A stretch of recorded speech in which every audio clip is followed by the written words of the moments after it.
just started. So we have a lot of sunny months ahead, hopefully, and a lot to talk about in markets.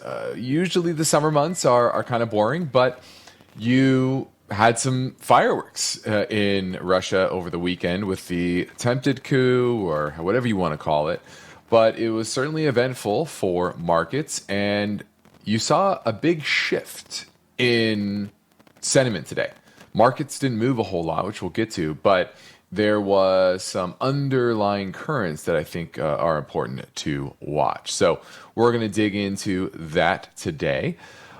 But ultimately, we're here to talk about whatever's on your mind. That's what's most important. And I know for a lot of you, real estate and interest rates are on your mind, whether you own real estate as your primary residence, or maybe you have a second home or third home. Maybe you have a lot of rental properties. Well, we have a new wealth webinar coming up this Wednesday, just a couple days away, less than 48 hours away. And it's called Rates in Real Estate. It's a free webinar. And we're going to discuss the trends in commercial and residential real estate for 2023 and beyond. We're going to look at how REITs are likely to be affected and how to think about investing in REITs and deferred sales trusts. We have a guest, Kent Lefevre. He is part of the webinar as well, and he has a lot of experience in regards to ways to defer taxes on a lot of real estate that you might own or other type of appreciated asset. So I encourage you to register over on InvestTalk.com. It's from 1 to 2 Pacific time this Wednesday. And once again, you can register for free right now over at InvestTalk.com. Now, on today's program, my goal is to blend my comments with your questions. Right? I have topics that I think are interesting to me, but what's most important are the topics that will help you become better investors, to make better decisions with your capital, and you set the table. You're a vital part of this program, so I encourage you to reach out at 888-99-CHART. And here on InvestTalk, we don't pre-screen our calls. We take them live as they are, and no agenda. What the agenda is really you and helping you do a few things. Ignore emotions, try to weed out the natural fear and greed that seeps in based on headlines that you might see or major moves one way or the other in particular sectors or companies or asset classes, and try to weed through that noise so that you are focused on the task at hand, the data that's in front of you, the market that's in front of you, not the way you wish it should be or somebody on the TV thinks it should be, or your cousin or your brother, your sister, or your mother. Right? So that's our goal here, is to filter out so much noise from social media to TV, etc. So my focus point today hits on the story behind this headline. England is heading towards a mortgage catastrophe. Could this happen in the US? We're going to look at that. Also, we have junk bonds. Junk bonds are a way to get a lot of extra income. And obviously that comes with risk. Anytime you're getting elevated levels of income above treasuries, you're taking on some type of risk. And with junk bonds, it's typically credit risk. Sometimes a little bit of credit risk, sometimes a lot of credit risk. But we're going to look at some trends there because ultimately it does tend to feed into the broader economy and equity prices. Also, commercial real estate. We're going to be digging into that Wednesday, but I want to give you a quick update on where foreclosures are coming from.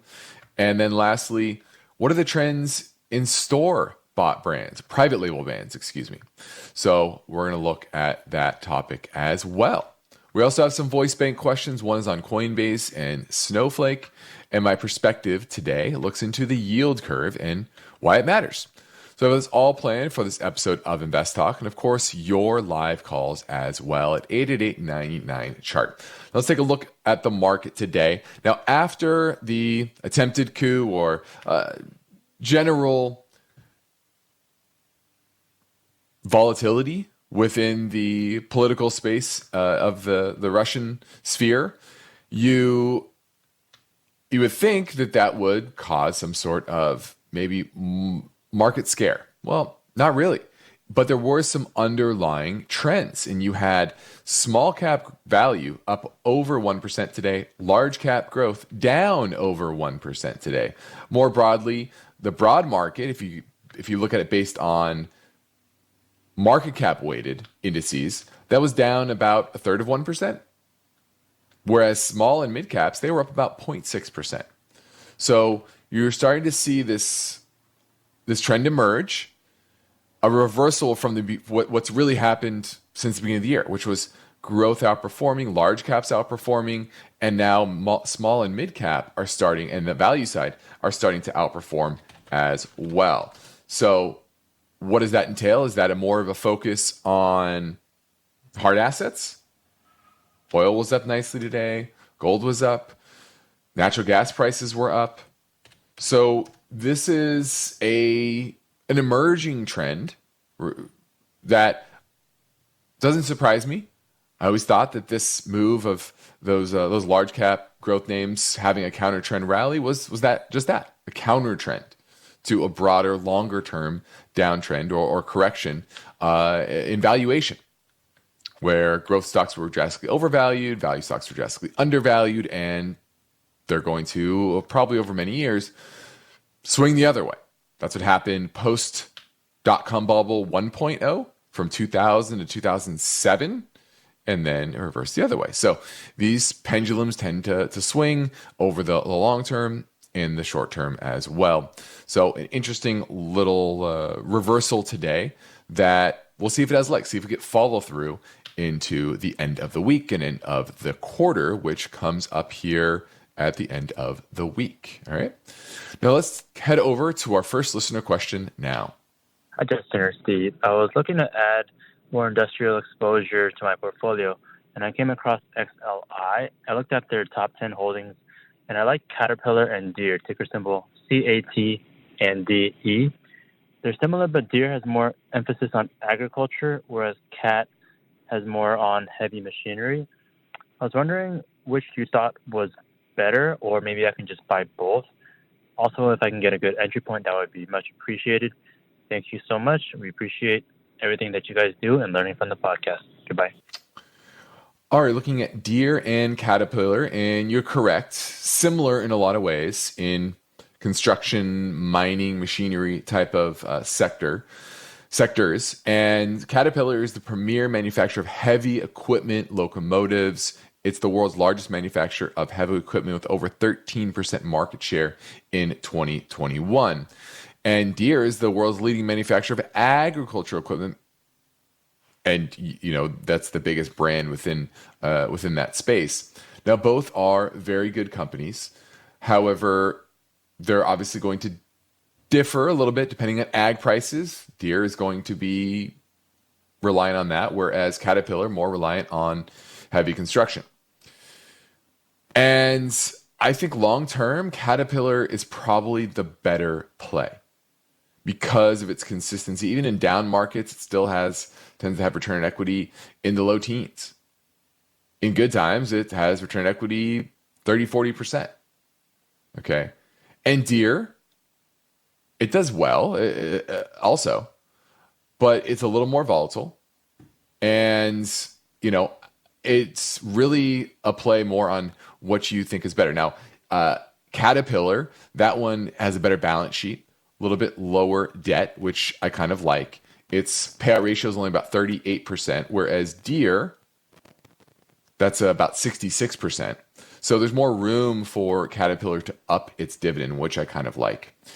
But like you said, both are good options. I might buy a little bit of both. I think what you did is smart, going into XLI, finding some of the better names within the space. You're never going to hit a home run and know the exact one that's going to do the best. But when you can take a sector ETF like that, look at the holdings and find the top 2, 3, 4, 5 names and allocate that way. So I like buying both here, and they both have pulled back recently, and these are decent buy points, at least in the near term. All right, going into a quick break. Please remember that you can call anytime, leave your question on the InvestTalk voice bank, or if you're listening via the live stream or on AM 1220 in Silicon Valley, you can call now at 888-99-CHART.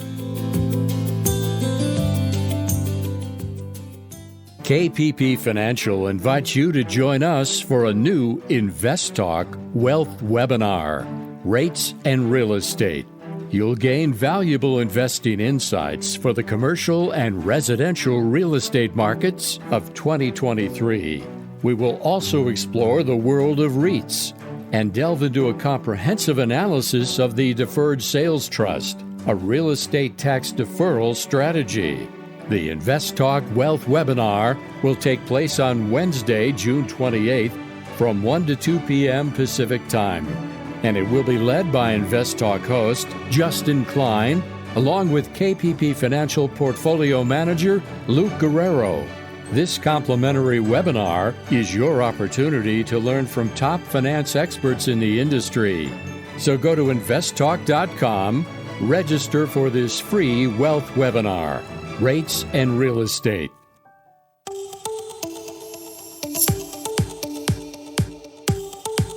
Justin Klein is here and ready to take your calls live. InvestTalk, 888-99-CHART. Hey, Justin and Steve, this is Dan from Philly, calling with regards to Coinbase, COIN. Just wanted to get your thoughts on it now that BlackRock is ordering an ETF through it, and banks and traditional Wall Street firms like Charles Schwab and Citadel Securities is making a crypto exchange or backing a crypto exchange. So I'm wondering if this is a catalyst for Coinbase. It's more of an acceptance in the overall market, and this could be a good jumping point. I'm looking forward to hearing your response. Thanks so much. Well, you left out the most important aspect of what's going on with Coinbase right now, and that is what is called a Wells notice from the SEC, saying that they are breaking the rules, breaking the law. And obviously they're arguing with that, and they're not being forthright with what the SEC is asking for. And remember, this is a crypto exchange. And does that mean that there's going to be other competitors? I think that's certainly possible. Obviously, they've cracked down on everything that basically is not Bitcoin or Ether. So you're going to lose that trading in that market for the most part. And remember, this is an exchange. It makes money off the transaction fees. So lower volume, which you've seen within the Bitcoin network as of late, is certainly not good for them. And they're supposed to continue to lose more money. They've lost money every quarter since the first quarter of last year.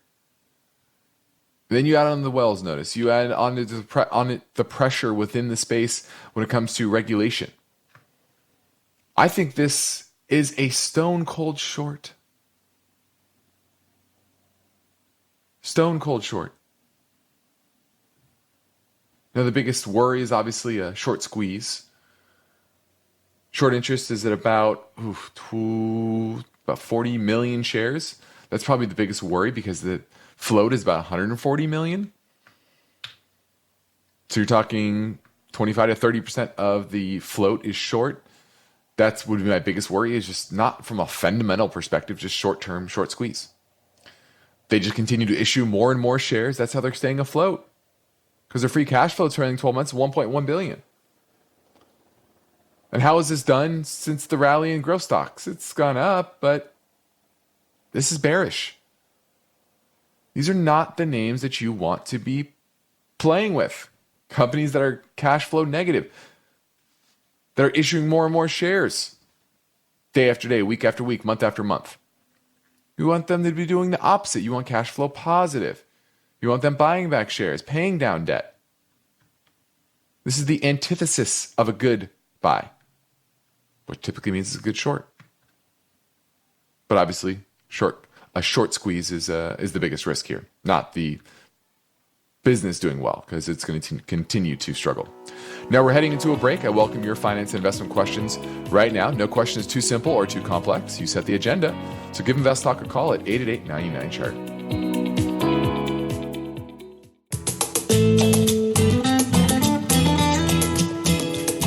You've got finance and investment questions, and Justin Klein and Steve Beasley are ready with their unbiased answers.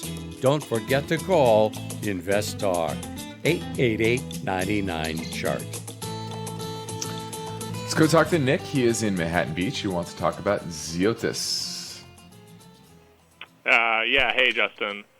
So Zoetis is a leading maker of, manufacturer and commercializer of animal, livestock, and also just household pet vaccines and medicines. Mm-hmm. So I think that's a pretty sticky industry. I don't think animals are going anywhere either in terms of the ones that we eat, and have to vaccinate in that regard, and also just our pets that we care about and want to keep healthy. Mm-hmm. Their financials are good, as far as I can tell. I've owned this stock since about early mid 2020, and it's effectively done nothing. It was around the 160 then; it's around 160 now. However, revenues are about $1.5 billion higher, and earnings per share are significantly higher than then too.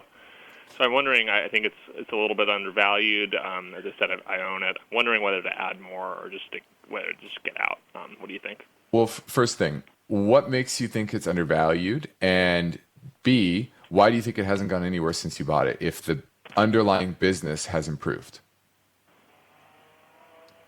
I think it got a bit of a high multiple during the run-up in 2021 and got thrown out with the bathwater. Significantly went down in 2022, and it's recovering now. But as a result of that downdraft, it hasn't done too much over the last 3 years. Business-wise, I don't know why investors are assigning a lower multiple now. Nothing seems to have changed margin-wise, profitability-wise. Do you think it potentially was overvalued a couple of years ago when you bought it?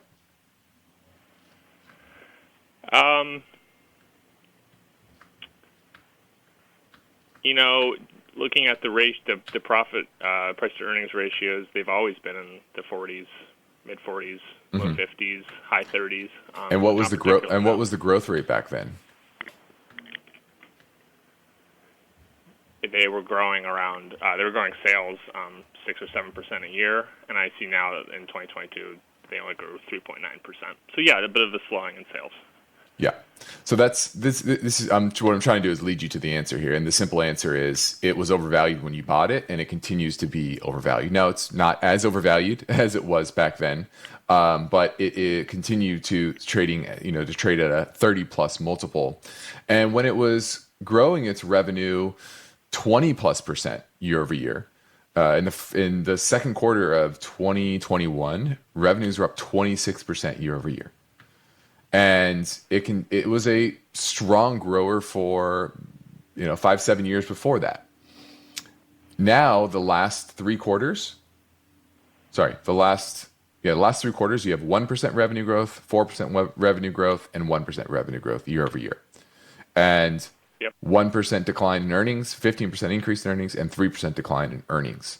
So growth is slowing dramatically, and you are trading at a well above, nearly double market multiple for something that is now growing at or below what the market is doing. Now, the positive here is they have a fairly clean balance sheet, but you're trading at nearly 10 times price to sales.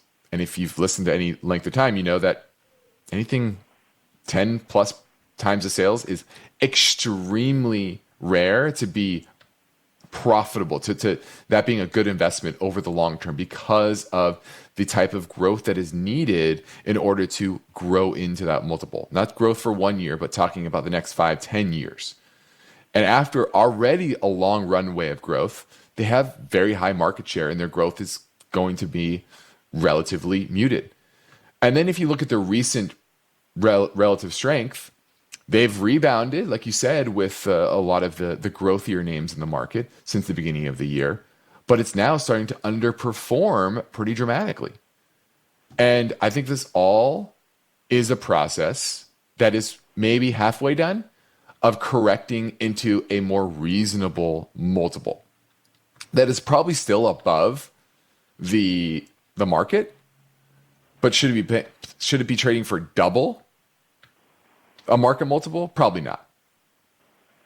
Low 20s, mid 20s, I could accept that because it's a very good business, strong balance sheet. It's probably going to return to probably above average growth, but I still think it's not worth 35 times earnings, 10 times sales. So What I about think it's the going to continue aspect to that correct. it's, I think it's going to continue correct. And you know what I think it would be interesting at? $100 per share. It's at 167. So no, I would not be adding to it based on the valuation, based on the relative strength.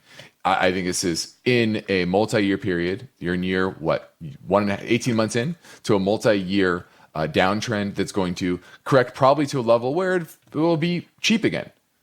But it's not there yet. It's got a long way to go. And our fair value is closer to the $100 level. Thanks for the call. Now, on the next Invest Talk, the story behind this question. What are the 3 current but imperfect sources of retirement income?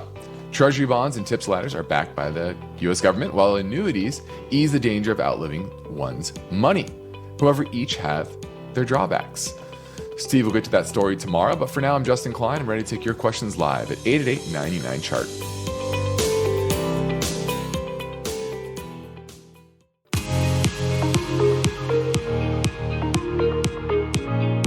One of the most rewarding things I do each weekday is host the InvestTalk podcast.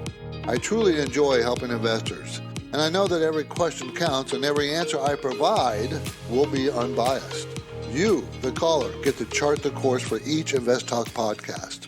Call with your questions anytime, day or night, 888-99-CHART. Now, my focus point looks in the story behind this question. England is heading towards a mortgage catastrophe. Could this happen in the U.S.?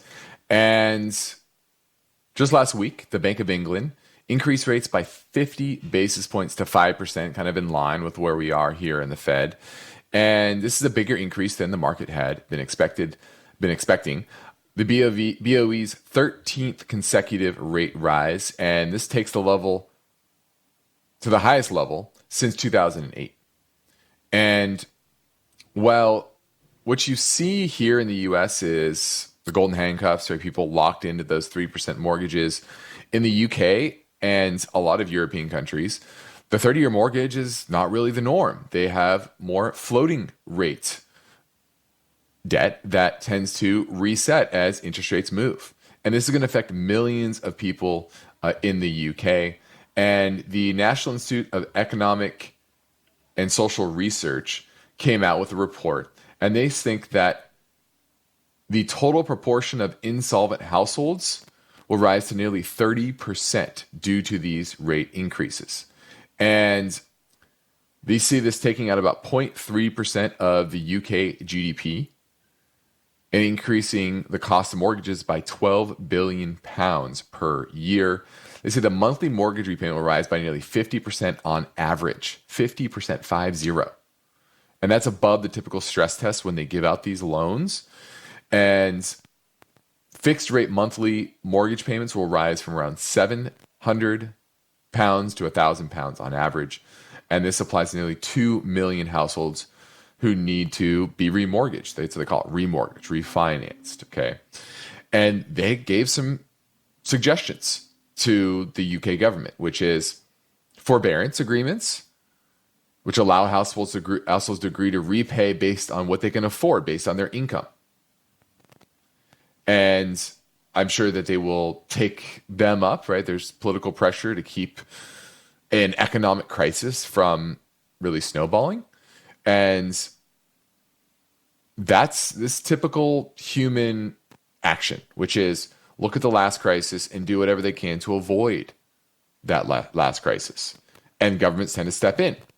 Just look what happened during the COVID crisis, right? Spending a bunch of money, emergency measures to avoid a deflationary bust. And obviously, something like this would be a deflationary bust within the UK economy. Now, the question would be, how's that going to happen here? Probably not. Once again, because people are locked into those lower rates. And another reason why the UK government is doing this is because the annual inflation rate in May rose to 8.7, well ahead of the 2% target of the BOE. You know, we're now in the 4s. So that's also a bit different as well. We're much closer to our target. And so this is that tightrope that these governments are trying to walk, which is how do we adjust the demand side of inflation when there's mainly a supply issue, right? We've talked about this many times, deglobalization and supply chain disruption. That's a much bigger part of what's happening with inflation than this demand side. That's all they can really mess with, raising the borrowing costs and thus economic activity linked to that borrowing. That's the demand side for the most part. And you can even argue higher interest rates hurt the supply side because higher cost of capital to go out there and invest in new supply, new infrastructure projects, new manufacturing facilities.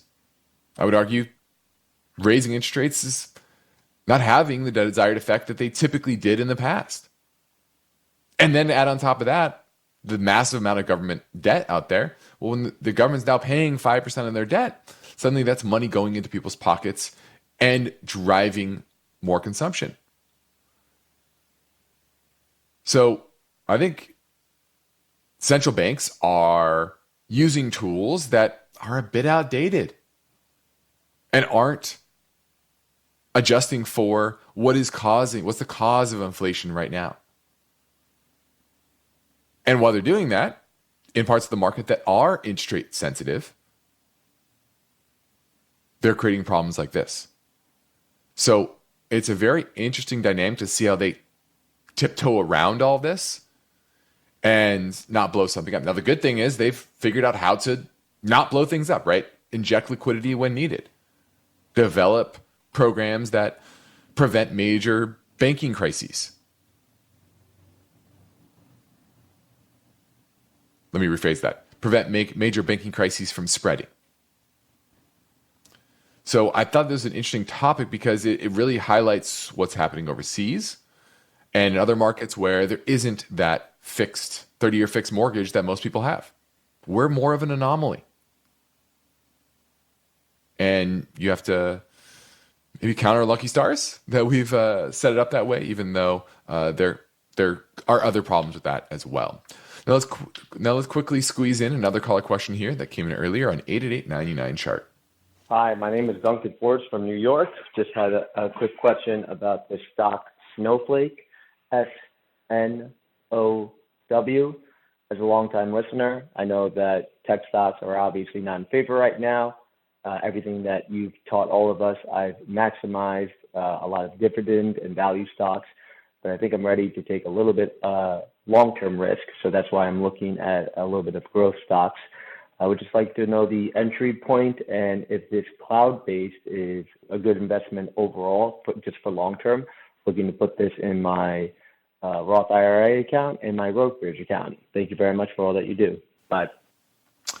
All right, now this is Snowflake. It's a data lake warehousing and sharing company. Came public in 2020. And I know that this is a big data analytics play, and they're one of the best in the biz. However, when it comes to turning that being best in the biz into a profitable business, they've done that, but still to a meager degree. Earnings this year are supposed to be positive for the first time, 58 cents a share. They earned 15 cents a share last quarter. 91 cents expected next year, but both of those estimates for this year and next year continue to come down. And you're trading at $170 per share. So are you paying nearly a 200 forward-looking multiple? And once again, price to sales, what was the last one? Nearly 10. This one's 24. So even more egregiously overvalued. And then you look at this recent rally that growth stocks have had, and it's been underperforming. And today it was down dramatically, $8.41. What's that percentage-wise? $4, 4.7%. So it got crushed today, especially compared to the broader markets. And you're starting to see that. You're starting to see rollover of the riskier names, those names that don't have nearly as good as businesses. Right? You look at Apple today, another that would be kind of lumped in with the FANG names. Down today, but down less than 1%. And so if you were going to invest in the growthier side of the market, what do you want to do? You want to be investing in companies that are at least somewhere near the realm of decent value. Snowflake is nowhere close. It's got a lot farther to go to fall. And it's been in a trading range as of late and probably has more downside to go. So this is not the type of name that if you're trying to gain growth exposure, first off, you're a little late to the game. This first half has been that rally, and it looks like that's coming to an end fairly soon. And then you're investing in still some of the most overvalued names. I don't care about the story. Unless it's going to cure cancer, it's egregiously overvalued. So pass. Now, my perspective looks at the history of the yield curve over the last decade. First, let me define what a yield curve is. Now, a yield curve is simply a plot of the different yields on maturities of various debt instruments. And typically, you're talking about the government debt markets, the treasury market. And an inverted yield curve is when short-term rates are higher than longer-term rates. Now, a lot of people look at the 210s curve and use that as a signal for a recession. I like to typically use the 3-month and 10-year. That's a little bit more predictive. I'm not sure why everyone got stuck on the 210, but they did. But the 3-month 10-year is definitely more indicative of what the market is pricing in. Now, normally, the longer term securities carry a higher yield because you're compensated for the added risk of holding that security over a long period of time. An inverted yield curve, once again, is the exact opposite of that.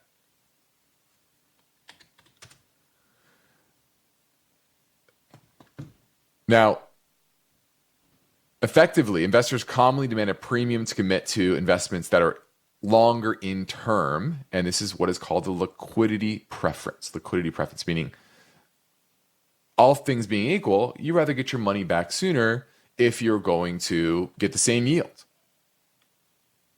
And rates are not expected to change over time. So you have that liquidity preference. So that's normal environment, upward sloping yield curve.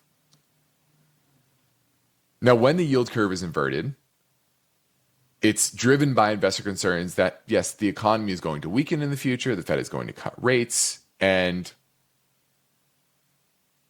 those short-term, remember, the yield curve is just made up of expectations of rates in increments, right? Because you can invest and lock it up for X number of years, or you can roll it 3-month periods, right? And all of the expectations of what the interest rates will be in every 3-month period adds up to the yield on a particular duration. Now, a lot of people say, oh, the yield curve's inverted, we're going into a recession, and typically that's true. Yes, the inverted yield curve has predicted a recession, every recession since World War II. But there have been times where yield curve did not predict a recession. And it tends to lag between 6 and 18 months. And over the last decade, yield curve inversions have been brief, lasting under 10 months. But in the 70s, when short-term rates were in the double digits, yield curves inverted for 21 months. Then that was in late 1970s, August of 1978. Then for a few months, it went back to normal, upwardly sloping yield curve. Then it inverted again in September of 1980 and for 11 months, and then we had a recession soon after that. So is it predictive? Yes, but it's not perfect. And today, the 3-month is around 5%, and the 10-year around 3.7%. So based on the 50 years of history, the yield curve inversion signals a risk of recession sometime next year. Now, I would agree with that. But also, not all recessions are created equal. Everyone looks at 2008, they think that is a recession. It's not. That was a financial crisis. Go back to the early 2000s recession, post-dot-com bubble bust. It was a very mild recession. A lot of people didn't really feel it. Unemployment rate ticked up a little bit, but not much. It was mainly concentrated in tech. Very similar to today. The early 90s, similar. Mild recession. So just because it's signaling a recession doesn't mean it has to be some catastrophe. And oftentimes the markets chop into that and rally from there. And I think that's where we're at now. Now let's touch a bit on junk bonds. And so far, the issuance of junk bonds have been up about 35% year over year in the first quarter. And these companies that are issuing these junk bonds have been able to issue based on a couple of tweaks they've done to their issuance, their bonds that they're putting out to market. 62% of them have been secured by a certain type of asset, so collateralized. Meaning, hey, if we default, it's not just it's generally secured by all the assets of our business. It's secured by these particular assets. For example, if you're a trucking company, it's secured by these set amount of trucks that we own, for example. Okay, so that's one way they've been able to go to market. Better protection for lenders, buyers of these debt. And then maturity. On average, it went down to about 6.1 years, down from 7.4 years over the last decade on average. Now, here in the US, there was some worry about the banking crisis, crimping credit, and banks pulling back lending. But you have to remember that majority of corporate borrowing happens in public markets, in the bond market. And so a healthy bond market can kind of offset shrinking lending within the banking sector. Another consideration, even though the yields are higher than they have been in a long time, they can call them typically after 2 years. Meaning that if interest rates fall and they're paying 7, 8, 9, 10% on these recently issued junk bonds, in 2 years they can say, here's your money back, plus your interest. We're going to go reissue at lower rates. So that's also kind of quelled worries about the cost of the borrowing. And a lot of these companies are trying to head off any risks of higher interest rates by replacing floating rate debt. And that's very common. A lot of floating rate debt is with these junk rated names. So they're able to lock in a rate that's at least reasonable and replace some of those rising rate debt that they've issued. Now let's take a quick break. We have one live caller coming up on InvestTalk at 888-99-CHART.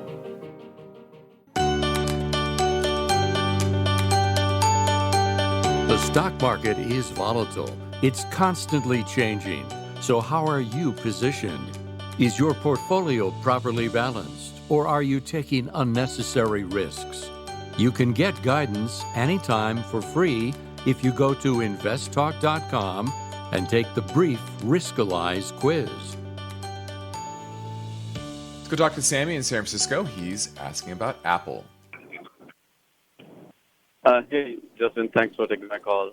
Sure. I would like to understand your view on Apple. It's been trading at an all-time high very recently.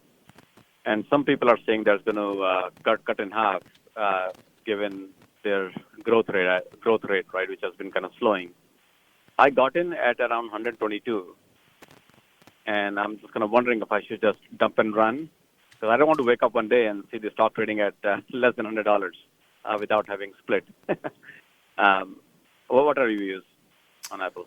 Well, I don't think Apple's going to get cut in half. I will say that. But, you know, it's come a long way from, 125 at the end of last year all the way to 185. And, you know, today is an example of it certainly underperformed the broader market because it's kind of lumped in with the FANG names. Now, I've said this for many years. Out of the FANG names, Apple is by far the best business. It's not even close. It pales in comparison. Every other company pales in comparison to the quality of the business that Apple has created for itself. So if you're going to own one, it's Apple. We've owned it for clients for a long period of time. However, I will say, if you look at where Apple is trading today, enterprise value to EBITDA, price of sales, etc., it's now near the high end of its range. Okay, so is it cheap now? No, I wouldn't say it's cheap. Do I think it needs to be cut in half? No, I don't think so either. Now, could we pull back into the 150s if the growth versus value trade kind of turns over like it's starting to do right now? I see no reason why that's not possible. I don't think 150 is unreasonable for it to go down to. That's where the 200-day moving average is. That's where it kind of broke out from back in March. And it's not uncommon for those breakout areas to be retested. So do I think it's going to go to 100? No. Do I think it could pull back to 150? Yes. So do with that what you will. Obviously, you're up on it. There's tax consequences of selling. Pull back from 185 to 150. I don't think that's the end of the world, but maybe you want to avoid that. But also, could be wrong. Could just continue to power higher and on the strength of its business. A lot of people have been talking about the death knell of Apple for a long period of time. And I always say, I don't see any reason why Apple should go down, pull back more than 30% at any given time because of the strength of its business. Obviously it's a bit overvalued right now. So that's part of it. But this is one of the best businesses probably to ever be created. Think of the iPhone and the strength of that platform and iOS and the ecosystem and the cash flow that throws off. They have very little net debt on their balance sheet. They buy back shares. They're good capital allocators. They have good leadership. So you can get cute and try to play a pullback in it, sure, if you want to. Wouldn't be my advice. What I'd probably do, maybe trim. So many people, they think it's all or nothing. I buy more or I sell all of it. Rebalance is your friend. For most people, that's what they should be doing because nobody knows exactly where it's going. But you're playing the odds and you're saying, okay, I'm going to take a little risk off the table. Maybe it was 3% of your portfolio. It's gone up a lot. Now it's 4% of your portfolio. Bring it back to 3% of your portfolio. What's wrong with that? Still in it. You've taken some money off the table. You've taken some gains off the table.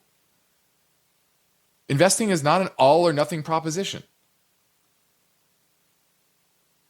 Getting allocated to something isn't, you don't have to do it all at once. You can buy a little bit here, a little bit there. Be opportunistic with it. All right. Hope that helps, Sammy. I'm Justin Klein. This completes another. Oh, we're done. We're done for the day. Wow, that was quick. This completes another InvestTalk program. Steve and I thank you for listening, and we encourage you to tell your friends and family about our free podcast downloads, which you can find anytime at iTunes, Spotify, or Google Play. And be sure to rate and review on iTunes as well. And mark your calendar this Wednesday, June 28th, our all-new wealth webinar, Rates in Real Estate. And you can register right now at investtalk.com. Independent thinking, shared success. This is InvestTalk. Good night. InvestTalk is a trademark of KPP Financial. Because of the nature of the interactive dialogue inherent in the format of this program, it's important for the listener to understand that not all comments made will apply to them. Specifically, nothing said shall be taken to be investment advice, or shall statements on this program be considered an offer to buy or sell security.